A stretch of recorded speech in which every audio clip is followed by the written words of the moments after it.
খাস কলকাতায় সাত সকালে শ্লীলতাহানির অভিযোগ। প্রতিবাদ করতে গিয়ে আক্রান্ত হলেন তরুণীর বন্ধু। তরুণীর দাবি শ্লীলতাহানির অভিযোগই নেয়নি পুলিশ। 48 ঘন্টা পরেও অভিযুক্তরা অধরা। শেষমেশ ডিসি সাউথের কাছে গিয়ে অভিযোগ জানান তরুণী।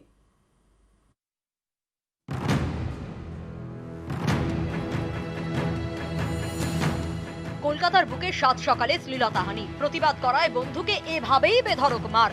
এই নিয়ে শনিবার ডিসি সাউথের অফিসে অভিযোগ জানান তরুণী। আমি ডেপুটি কমিশনারের যে মেল আইডিতে মেল করে কমপ্লেন জানিয়েছিলাম, কিন্তু এখনো পর্যন্ত সেই মেলের কোনো সদুত্তর পাইনি। 48 ঘন্টা কেটে গেছে এত বড় একটা ঘটনার পরে, তাই ডাইরেক্টলি এসেছি কথা বলতে। সিসিটিভি ক্যামেরা যদি ঠিক করে খতিয়ে দেখা হয় তাতে সমস্তটাই দেখতে পাওয়া যাবে। এই সেই সিসি ক্যামেরার ফুটেজ। তরুণীর দাবি, বৃহস্পতিবার রবীন্দ্র সরোবরে মর্নিং ওয়াক করেন, সঙ্গে ছিলেন তার বন্ধু। এরপর টালিগঞ্জ থানায় একটি কচুরির দোকানে যান।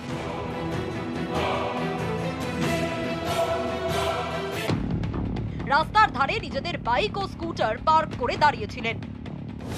অভিযোগ, তাদের ফলো করে আসে 10 থেকে 12 জন যুবকের একটি দল। এসে তারাও দাঁড়ায় সেই কচুরির দোকানের সামনে। অভিযোগ, এরপর ওই দলের সঙ্গে তরুণীর পার্ক করা স্কুটারে ইচ্ছা করে ধাক্কা মারে। এরপরেই তরুণীর উদ্দেশ্যে অশালীন অঙ্গভঙ্গি ও কটূক্তি করতে শুরু করে দলের কয়েকজন। পরে আবারও তরুণীর স্কুটিতে ধাক্কা মারা হয় বলে দাবি। তো ওই সময় আমার যে বন্ধু ছিলেন তিনি বলেন যে আপনি বারবার কেন এভাবে ধাক্কা মারছেন, আপনি সরি বলছেনই বা কেন, ধাক্কাই বা মারছেন কেন। এবং তখন কিছুক্ষণের মধ্যেই তাকে মারতে শুরু করা হয়। 10 থেকে 13 জনের মতো গ্রুপ ছিল এবং তারা ফেলে মারে। তরুণীর অভিযোগ, হামলার সময় 100 ডায়াল করে পুলিশের সাহায্য মেলেনি। আমাকে ধাক্কা মারা হয় এবং আমাকে রীতিমতো পাবলিকের সামনে এটা বলা হয় যে গালাগাল করতে করতে যে মেরে এখানে পুঁতে রেখে দেবো, কেউ কিছু করতে পারবে না। কিছুক্ষণ পরে ঘটনাস্থলে পৌঁছয় পুলিশ। তরুণী ও তার বন্ধুকে টালিগঞ্জ থানায় নিয়ে যায়। তরুণীর দাবি, থানায় নিয়ে গেলেও শ্লীলতাহানির অভিযোগ নেয়নি পুলিশ। শুধুমাত্র তার বন্ধুকে মারধরের অভিযোগ নেয় টালিগঞ্জ থানা। আমার বিষয়টা জানাই যে আমাকে হেনস্থা করা হয়, আমার গায়ে হাত দেওয়া হয়েছে এবং আমাকে মেরে ফেলার হুমকি দেওয়া হয়েছে। তখন আমার কমপ্লেনটাকে খুব ছোটভাবে দেখা হয়, বলা হয় আমার তো সেরমভাবে রক্তপাত হয়নি, তো আমার কমপ্লেন নেওয়াই হয় না। এবং আমার বন্ধুর যখন কমপ্লেনটা নেওয়া হয় তখন এফআইআর এক্স্যাক্টলি কি লিখতে হবে সেটা তারা পরিমাপ করে দেয় যে কতটা লেখার প্রয়োজনীয়তা আছে। তরুণীর দাবি, বৃহস্পতিবার তিনি ডিসি সাউথের কাছে ইমেলে অভিযোগ জানান। এরপর শনিবার সরাসরি চলে যান ডিসি সাউথের সঙ্গে দেখা করতে, কিন্তু ডিসি সাউথ প্রিয়ব্রত রায় উপস্থিত না থাকায় তার অফিসে অভিযোগপত্র জমা দিয়ে আসেন। পুলিশ সূত্রে দাবি, তরুণীর বন্ধুর অভিযোগের ভিত্তিতে মামলা রুজু করা হয়েছে। ঘটনাস্থলের সিসি ক্যামেরার ফুটেজ খতিয়ে দেখে দুষ্কৃতীদের বাইক ও স্কুটি চিহ্নিত করা হয়েছে। অভিযুক্তরা দ্রুত ধরা পড়বে। নিউজ 18 বাংলা। নিউ টাউনে পুকুর চুরি, মাটি ফেলে ধাপে ধাপে চলছে পুকুর ভরাট। নিউ টাউনের গৌরঙ্গনগরের প্রায় 1.5 বিঘা পুকুর ভরাট হচ্ছে বলে দাবি স্থানীয়দের। পুকুর ভরাট রুখতে পদক্ষেপের আশ্বাস স্থানীয় পঞ্চায়েতের।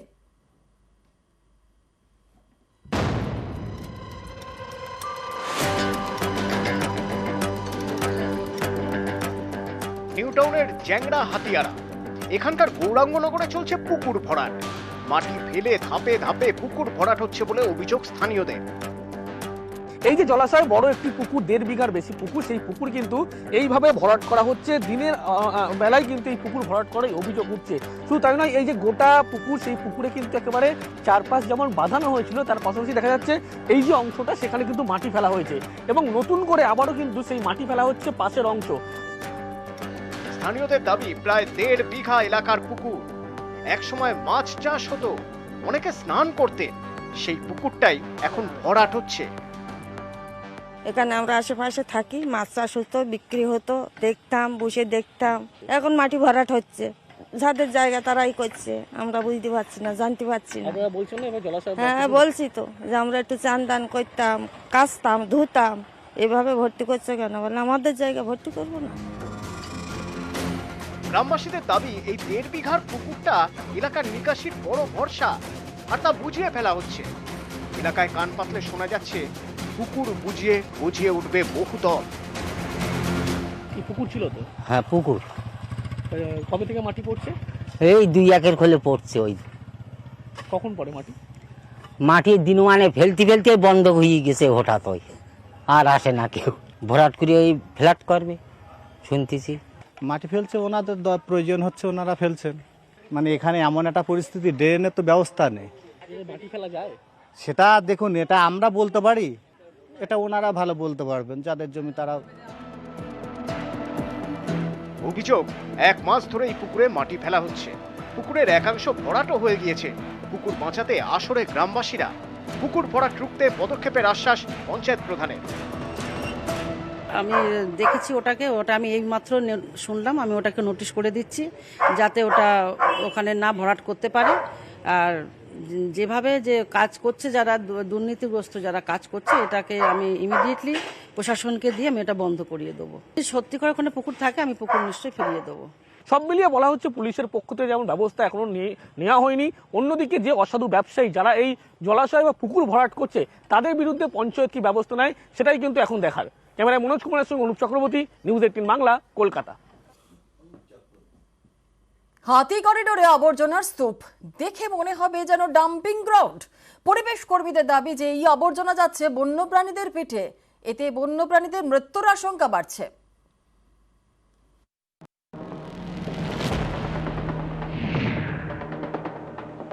জলপাইগুড়ির বানারহাটের মোড়াঘাট হাতি করিডোর, রোজ হাতির দল যাতায়াত করে। সেই হাতি করিডোরেই ফেলা হচ্ছে আবর্জনা, জায়গায় জায়গায় আবর্জনার স্তূপ। ডুয়ার্সের হাতিদের করিডোর এখন যেন ডাম্পিং গ্রাউন্ড। বানারহাট ব্লকের বিভিন্ন চা বাগানের আবর্জনা ফেলা হচ্ছে কার্তিক ওরাও কলেজের ঠিক পাশেই। হাতি করিডোরে জমছে আবর্জনা, মদের বোতল থেকে প্লাস্টিক, ইনজেকশনের সিরিঞ্জ সবই জমা হচ্ছে মোড়াঘাটে। পরিবেশ প্রেমীদের দাবি, অনেক হাতি এই আবর্জনা খেয়ে ফেলছে, এতে হাতির মৃত্যুর আশঙ্কা বাড়ছে। অঘোষিত এই ডাম্পিং গ্রাউন্ড যদি এলাকা হয়ে থাকে তাহলে কোথাও না কোথাও বন্যপ্রাণীদের ক্ষতি হবে। রাস্তাঘাটের মধ্যে যে হাতির যেখানে ডাং পড়ে থাকে সেখানে প্লাস্টিক পাওয়া যায়, কারণ একেবারে হাতির করিডোরে এইভাবে অঘোষিত ডাম্পিং গ্রাউন্ড যদি হয়ে থাকে তাহলে কোথাও না কোথাও পরিবেশে বড় ক্ষতি হচ্ছে। তা আমরা অবিলম্বে চাই পরিবেশ প্রেমী হিসাবে যে ব্যাপারটা প্রশাসনকে দেখা উচিত। হাতি করিডোর অর্থাৎ অবাধে হাতির যাতায়াতের রাস্তা, সেখানেই ফেলা হচ্ছে বানারহাট শহরের আবর্জনা, চা বাগান এবং হাসপাতালের বর্জ্য। এতে দূষণ ছড়াচ্ছে, বন্য প্রাণীদের পাশাপাশি বিপাকে পড়েছেন স্থানীয়রাও। इतना गंदगी फेंके तो मतलब बहुत परेशानी तो होगा तभी। प्रशासन नहीं देखता है यहाँ का? नहीं, यहाँ का प्रशासन मतलब उतना अच्छा नहीं है, देखता नहीं है। नहीं है। ये सब साफ हो, गंदगी यहाँ ना फेंके। এ বিষয়ে আমি গ্রাম পঞ্চায়েতের সঙ্গে কথা বলছি। আমরা অবশ্যই প্রয়োজনীয় ব্যবস্থা নেব যাতে ওখানে বাইরের লোকজন আবর্জনা না ফেলে, এবং ফরেস্ট ডিপার্টমেন্টের সঙ্গে কথা বলছি। বাড়ছে দূষণ, নীরব বন দপ্তর, ক্ষুব্ধ পরিবেশ প্রেমীরা। সমস্যায় পড়বে বন্য জীবজন্তু। এখন দেখার বিষয় প্রশাসন কতটা তৎপর হয়। জলপাইগুড়ির বানারহাট থেকে রকি চৌধুরী, নিউজ 18 বাংলা।